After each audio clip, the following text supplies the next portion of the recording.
नमस्कार, मैं हूं मृत्युंजय कुमार झा। शाम के 5:30 बज चुके हैं और अगले आधे घंटे तक आपके सवालों का सबसे बड़ा मंच तैयार है। अगर आपने कोई ट्रेड किया है, नया ट्रेड करना चाहते हैं, फंडामेंटल जानना चाहते हैं, टेक्निकल जानना चाहते हैं, तो आप सवाल पूछिए। नंबर आपकी स्क्रीन पर है, नंबर आप नोट कर लें 022-2300-1634।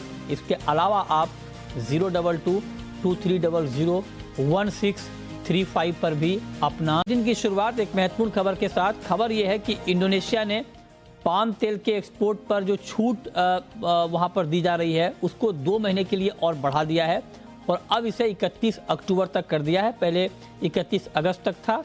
इसमें 2 महीने की छूट और कर दी गई है। एक्सपोर्ट ड्यूटी में छूट रहेगी। इसका क्या इम्पैक्ट होगा, पूरी खबर क्या है, ये बताने के लिए हमारे साथ बीबी मेहता जुड़े हैं, ईडी हैं एसईए के। मेहता जी, बहुत बहुत स्वागत है आपका। और सबसे पहले आपको जन्मदिन की बहुत बहुत शुभकामनाएं सर। अरे आपको भी याद है? बिल्कुल याद है सर। और आप इंडस्ट्री के इतने बड़े दिग्गज हैं और जन्मदिन के दिन भी आप काम कर रहे हैं, हमारे साथ जुड़े हैं, ये बहुत ही अच्छी बात है सर। थैंक यू सर जी। तो अब जरा बताएं सर, ये जो खबर है पाम तेल पर छूट वाली एक्सपोर्ट पर, ये पूरी खबर क्या है और हमारे यहाँ क्या इम्पैक्ट होने वाला है इसका? नहीं, पहले तो ये बता दूं, मंडे को, सोमवार को इंडोनेशियन मिनिस्टर, ट्रेड मिनिस्टर आए थे दिल्ली। अच्छा। और अभी उनकी मुलाकात हुई थी। इंडस्ट्री के जो कैप्टन है सारे, जो कम से कम 40 लोग के साथ मीटिंग की थी, राउंड टेबल मीटिंग की थी। आप तो होंगे ही सर उसमें इंडस्ट्री? हाँ, पूरा ये ऐसे तो 15 मेंबर का डेलीगेशन था पूरा। अच्छा, 40 में 15 आप ही लोग थे? 15 तो ऐसी की तरफ से थे। अच्छा, 25 में बाकी सब।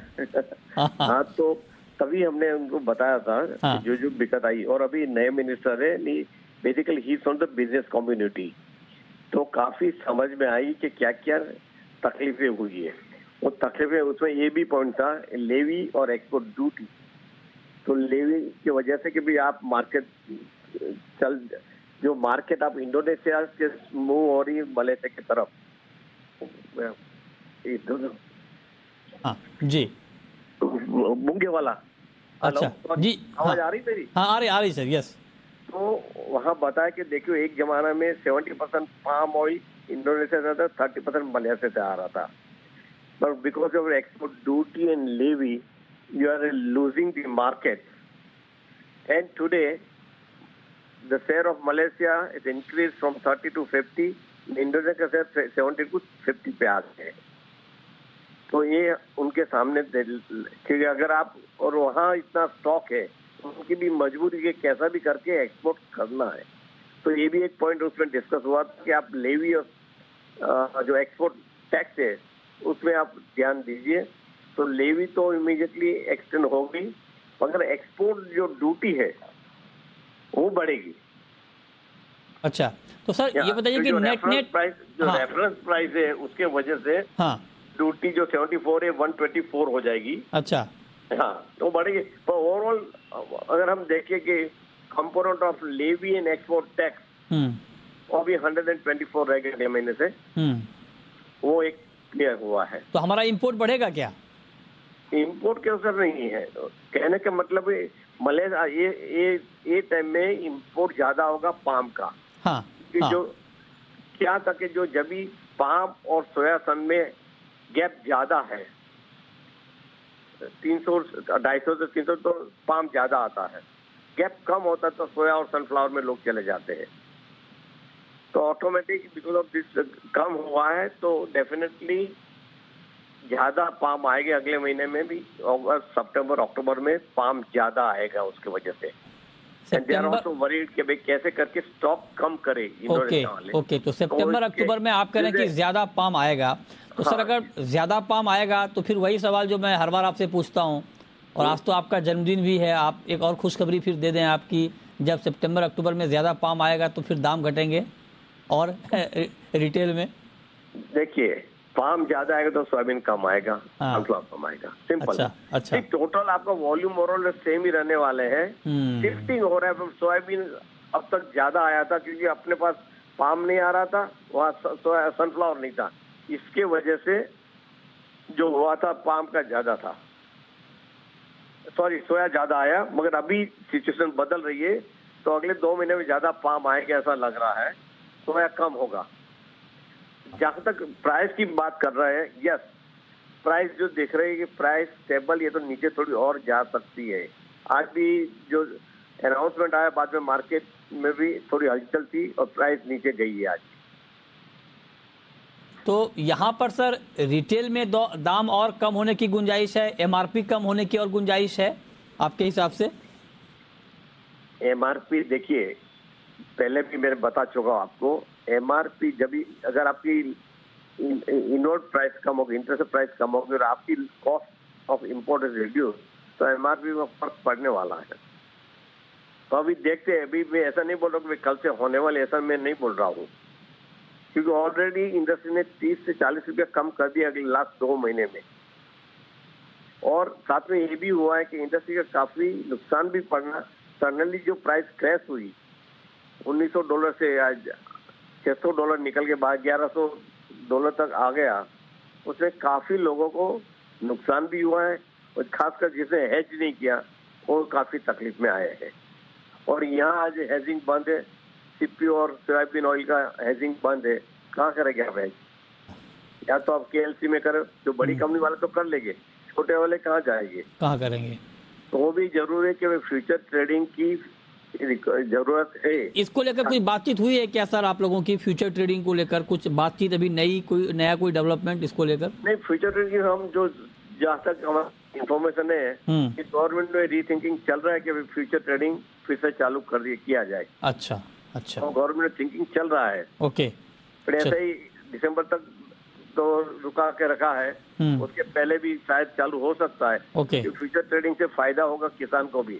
Right sir. साथ में फ्यूचर ट्रेडिंग में जो लैप्सेस हुआ था वो भी साथ में देखना पड़ेगा कि फिर से वो रिपीट नहीं हो। अच्छा, आज इंडस्ट्री में काफी लोगों ने पैसा घुमा, स्पेकुलेटर कंट्रोल में आ गए थे पूरे मार्केट के, वो नहीं होना चाहिए। ओके, ठीक बात। जब भी आप देखे 8,000, 9,000, 10,000 का भाव चल रहा था, तभी जो डेली क्या बोलते हैं, जो आप नॉट मार्जिन, ओके, ठीक बात है, वो कम करना था, वो नहीं किया। 6% 1 या 2% करना था, नहीं किया। जी जी जी, ठीक बात है। चलिए, ये बहुत महत्वपूर्ण जानकारी आपने दी है, बहुत शुक्रिया मेहता जी आपका हमारे साथ आप जुड़ने के लिए और इस खबर पर डिटेल जानकारी हमारे दर्शकों को देने के लिए बहुत बहुत शुक्रिया आपका।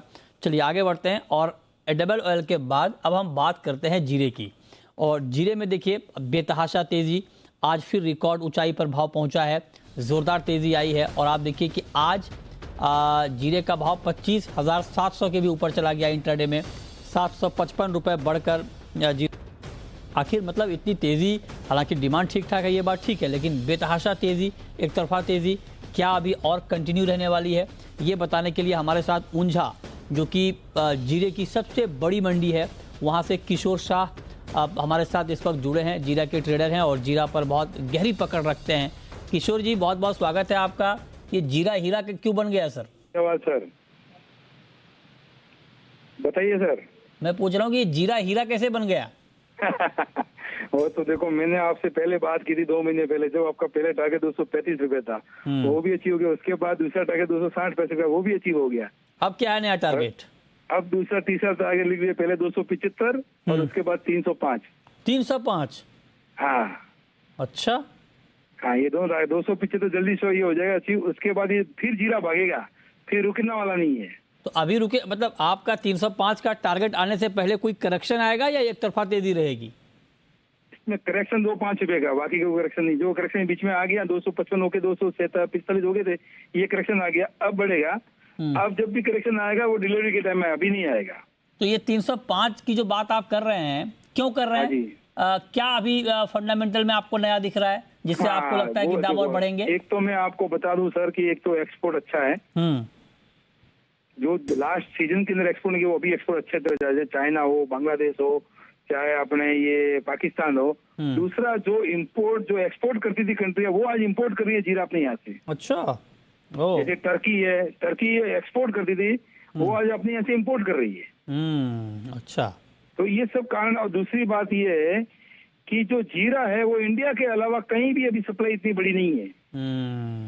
और इंडिया के अंदर भी आपको मालूम है कि इस साल जो क्रॉप हुआ है वो क्रॉप 50% ही हुआ है। ये तो पुराना जो स्टॉक पड़ा है वो भरपाई कर रहा है, नहीं तो इस टाइम में जीरा 500 ही बिक जाए। अच्छा। हाँ, ओह। ये पुराना माल था 20-25 लाख बोरी, वही अभी सप्लाई है। आज सभी मंडियों के अंदर सर कम से कम 70-75% माल पुराना ही आ रहा है, नया माल तो ऑलमोस्ट 80-90% खत्म हो चुका है। तो आखिर मार्केट कहीं तो रुकेगा सर, कहाँ रुकेगा आपके हिसाब से? टॉप कहाँ बनेगा? मैं तो ये भी 2 महीने के अंदर ही इसका टॉप बन जाएगा सर। क्या रहेगा टॉप? वही 305 आपका भाव? हाँ, मेरा 305 है भाई, ये टॉप है मेरा। और आपके भाई बंधु का जो उंझा में बाकी लोगों का? वो तो देखो, कोई बोलने वाले तो इसमें 555 भी बोलते हैं, 600 भी बोलते हैं, वो अपने इतने ज्यादा नहीं है। अच्छा। अपने लिए ही ठीक है सर। अच्छा, आपने कम रखा हुआ है अपना टारगेट? हाँ, अपने इसमें संतुष्ट है। तो 305 आने के बाद फिर आप नया टारगेट तो नहीं देंगे कि फिर उसके बाद बढ़ा देंगे आप? फिर हो गया, नसीब की बात है, फिर देंगे नहीं अपन। अच्छा, ऐसा क्या? हाँ चलिए, जी। बहुत शुक्रिया किशोर जी आपका। तो आप कह रहे हैं कि फंडामेंटली काउंटर बड़ा स्ट्रांग है, आगे तेजी बढ़ सकती है, इस पर आप नजर रखिए। चलिए अब आगे आते हैं और आप बात करते हैं कि आज के बाजार में आपको करना क्या है। हमारे साथ बीरेन वकील हैं, पैराडाइम कमोडिटी के, भाविक पटेल साहब हैं, आप दोनों का बहुत स्वागत है। बीरेन जी, आज शाम के लिहाज से गोल्ड का मार्केट आपको कैसा दिखता है, क्या करना चाहिए? मैं सेल साइड प्रेफर करूंगा। 51,450 के आसपास रेट मिलता है, तो और 580 का मीन्स 580 का स्टॉप लॉस रहेगा। ऑब्जेक्टिव 51,150 आसपास रहेगा। जैक्सन हॉल है फ्राइडे को, तो उसके पहले ये 2-3 दिन मार्केट रेंज बाउंड रहना चाहिए। कोई सीरियस में नहीं है, थोड़ा साइडलाइन है। वैसे जॉबिंग का मार्केट है ये 2-3 दिन। आप कह रहे हैं कि अभी बेचकर चलें, 51,100 का टारगेट, 51,450 का भाव दिखे तो आप बेचें। स्टॉप लॉस आप 51,580 पर लगा सकते हैं। आपको भी लगता है भाविक जी कि आज के लिए गोल्ड बेचना चाहिए? जी, मुझे लग रहा है कि जो बीरेन जी ने टारगेट दिए वो मुझे भी लग रहा है, बट वही है कि आज के दिन मुझे लग रहा है कि बहुत सीमित रहेगा गोल्ड के दर। इंटरनेशनल में भी देखें तो 1745 1730 के करीब आता है, वहाँ से बाउंस आता है, और ऊपर 1755 से 1760 आता है, तो वहाँ पे सेलिंग प्रेशर आ रहा है। तो मुझे भी लग रहा है कि आज के दिन 51,500 से 51,100 के रेंज में ही रहेगा। तो अगर नीचे आता है 51,100 के करीब, तो मैं कहूँगा कि बाय कर सकते हैं 5950 के स्टॉप लॉस से। और अपसाइड भी मुझे लिमिटेड ही लग रहा है आज के दिन 51,500 का। अच्छा, आप कह रहे हैं कि बाय, बीरेन जी कह रहे हैं सेल, तो कैसे काम चलेगा सर? फिर दर्शक तो कंफ्यूज हो जाएंगे। उनका जहाँ पे जी, उनका जहाँ पे सेल का टारगेट है, मेरा वहीं पे बाय का लेवल है। तो मतलब दोनों ट्रेड बन सकता है, आपके लिए कोई कंफ्यूजन नहीं है। आप किसी भी एक ट्रेड को पकड़ के ट्रेड ले सकते हैं, क्योंकि दोनों का लेवल बिल्कुल अलग अलग है। ये देखिए आपकी स्क्रीन पर है, 51,450 पे बीरेन जी कह रहे हैं बेचने के लिए। मतलब ये एग्जैक्टली वही लेवल है जहां पर भाविक जी का टारगेट है। मतलब 51,500 का टारगेट है, उसी के आसपास का लेवल बिकवाली का है। तो मतलब ये कि आप 51,100 का भाव दिखे तो आप बाई कर लीजिए, 51,450 500 का भाव दिखे तो वहां पर आप बेच लीजिए। मतलब बीरेन जी का जो टारगेट है वो भाविक जी का बाइंग का लेवल है। तो कोई कंफ्यूजन नहीं है, दोनों तरह का ट्रेड आपकी स्क्रीन पर है। जिस ट्रेड में आपका ज्यादा कन्विक्शन हो, ज्यादा आपको भरोसा हो, उस ट्रेड को आप कंटिन्यू कर सकते हैं। बीरेन जी, चांदी पर क्या व्यू सर आपका? चांदी में क्या लग रहा है? चांदी में फिलहाल मार्केट बॉटम आउट हो चुका है, ऐसा लग रहा है मुझे। जो हमने रिसेंटली 54,555 के आसपास के प्राइस देखे थे, वहाँ बॉटम बन गया। अब इसमें टेक्निकल रिकवरी है, शायद ऊपर में 57 57.5 देखेंगे। आज के लिए तो मैं गोल्ड पे ही फोकस करूंगा। फिर जैक्सन हॉल मीटिंग के बाद फिर चांदी में थोड़ा पोजिशनल काम करने का मन है। अच्छा, ठीक है। तो जैक्सन होल की मीटिंग के बाद आप कह रहे हैं कि फिर कामकाज ठीक तरीके से होगा। फ्राइडे को है सर, ये फ्राइडे को स्पीच होगी जेरोम पावेल की? Friday right. देखते हैं वहां से क्या डायरेक्शन मिलता है। ओके, अब हम शुरू करते हैं सवाल जवाब। और इस वक्त हमारे साथ मदन जुड़ रहे हैं। मदन, पूछिए। जी, जीरा 24,000 पे 4 लाख बाय कर रखा है जी, निकाल देंगे अभी देखेंगे। 24,000 पे 4 लॉट आपने बाई किया है? हाँ जी, हाँ जी, हाँ जी। चलिए, आपको बधाई, आपने बड़े अच्छे लेवल पे बाई किया। भाव देखिए कहाँ से कहाँ पहुंच गया। तो बताइए बीरेन जी, क्या करना चाहिए सर? इनको रुकना चाहिए या प्रॉफिट बुक कर लें, क्या करें? मार्केट अभी उनकी डायरेक्शन में चल रहा है, मजबूत भी है। ट्रेलिंग स्टॉप लॉस करके उसको होल्ड कर सकते हैं। एक्सपोर्ट डिमांड चाइना से काफी अच्छी है, बट आगे शायद भाव का लेवल है तो कहाँ तक रुकेगी। चाइना में थोड़ा कोविड स्लो डाउन है, पावर कट है, बट फिलहाल बैलेंस शीट टाइट देखते हुए इसका रुझान फिलहाल शॉर्ट टर्म अपसाइड का है। ठीक है, नेक्स्ट कॉलर मनीष हैं, पूछिए मनीष जी। हाँ नमस्कार सर, मैं ये क्रूड के बारे में जानना चाह रहा हूँ सर। क्रूड के मेरे पास 2 लोट है। किस भाव पर लिया है सर आपने? मैंने 7,500 पे लिया जी, 7500 पे। 7,500 पे आपने लिया है, अभी भाव है 7,565 66। हाँ जी, ठीक है, हाँ जी। तो भाविक जी रुके रहे क्या? कुछ और तेजी बढ़ सकती है आज शाम के कारोबार में, या आपको लगता है कि 60-70-100 रुपए तक मिले तो निकल जाए? नहीं जी, ज़रूर से बनना चाहिए। आई थिंक उनका ट्रेलिंग स्टॉप लॉस रखना चाहिए 7450 का, और मुझे लग रहा है कि 7620 से 7630 के करीब आता है तो बुक कर लीजिए, क्योंकि आज के दिन अभी भी लग रहा है मुझे कि जो कल की हमने तेज़ी देखी थी आज भी 1% अप है, तो और $100 के ऊपर है साइकोलॉजिकली ब्रेंट। तो मुझे लग रहा है कि आज के दिन एटलीस्ट 7620 से 7640 तक के लेवल हम देख सकते हैं MCX में। अच्छा, अगला सवाल है गुरमीत का, पूछिए गुरमीत जी। नमस्कार जी। नमस्कार, पूछिए। जी सर, मैं सरसों में व्यापार करता हूँ। मेरे पास 200 क्विंटल सरसों है। कृपया उसमें आगे तेजी की संभावना बताएं, कब तक? बीरेन जी, फिजिकल का स्टॉक है इनके पास 200 क्विंटल मस्टर्ड का, क्या इनको अभी होल्ड रखना चाहिए?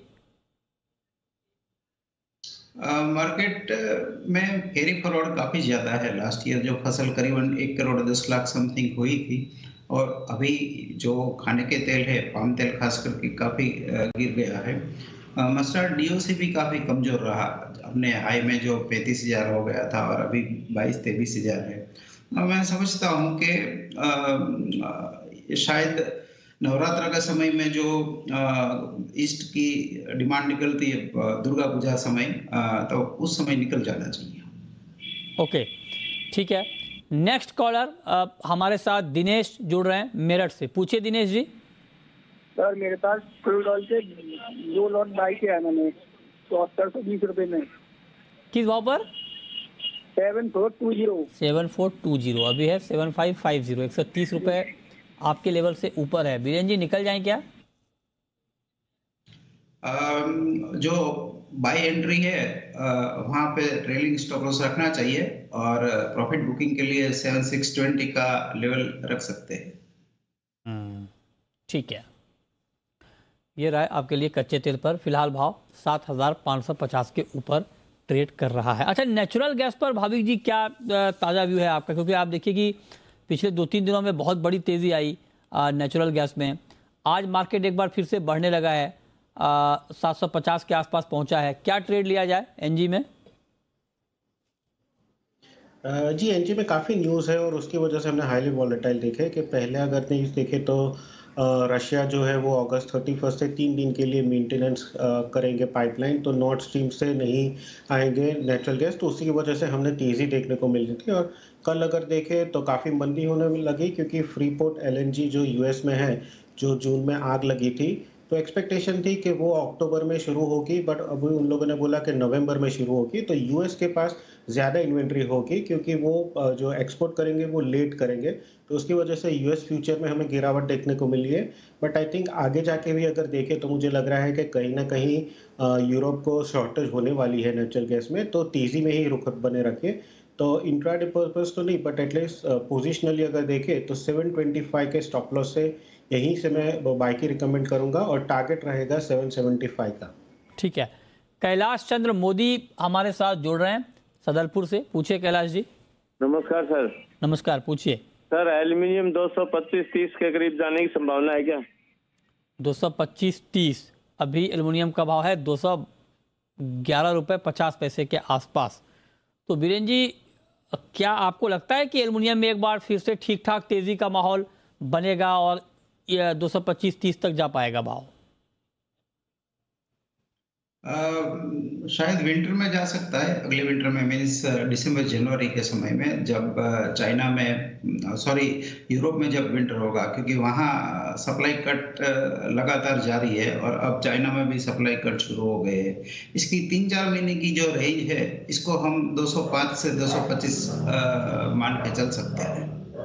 पवन है हमारे साथ चंदौसी से, पूछिए पवन जी। सर जी, मैनथावल में क्या करना चाहिए साहब? ये 1150 रुपए जो बिक गया है मई जून में, वो 1150 बिक जाएगा साहब या नहीं बिक जाएगा? क्या स्थिति बन रही है जरा? और कहाँ से बाई पड़ेगी, कहाँ से सेल पड़ेगी? कुछ प्रॉफिट मिलेगा इस पे या नहीं मिलेगा साहब? अब ये तो बिल्कुल ही डंप हो गया। हाँ, बात तो ठीक है। बताइए वीरेंद्र जी, 1150 मतलब करीब करीब 200 रुपए की तेजी आप यहाँ से देख रहे हैं क्या मेहनता में? नहीं, इसका जो क्रिटिकल सपोर्ट है 978 का, जो लंबे समय से इंटेक्ट था, वो ब्रेक हो गया है। तो अब तक मार्केट जब तक उसके ऊपर वीकली क्लोजिंग ना दे तब तक बाई साइड अवॉइड करना चाहिए। सेल ऑन राइज तब तक करना चाहिए जब तक ये 980 के नीचे रहता है। ओके, ठीक है, चलिए, बहुत शुक्रिया वीरेंद्र जी आपका, और भाविक जी आपका भी हमारे साथ जुड़ने के लिए, ढेर सारे सवालों के जवाब देने के लिए।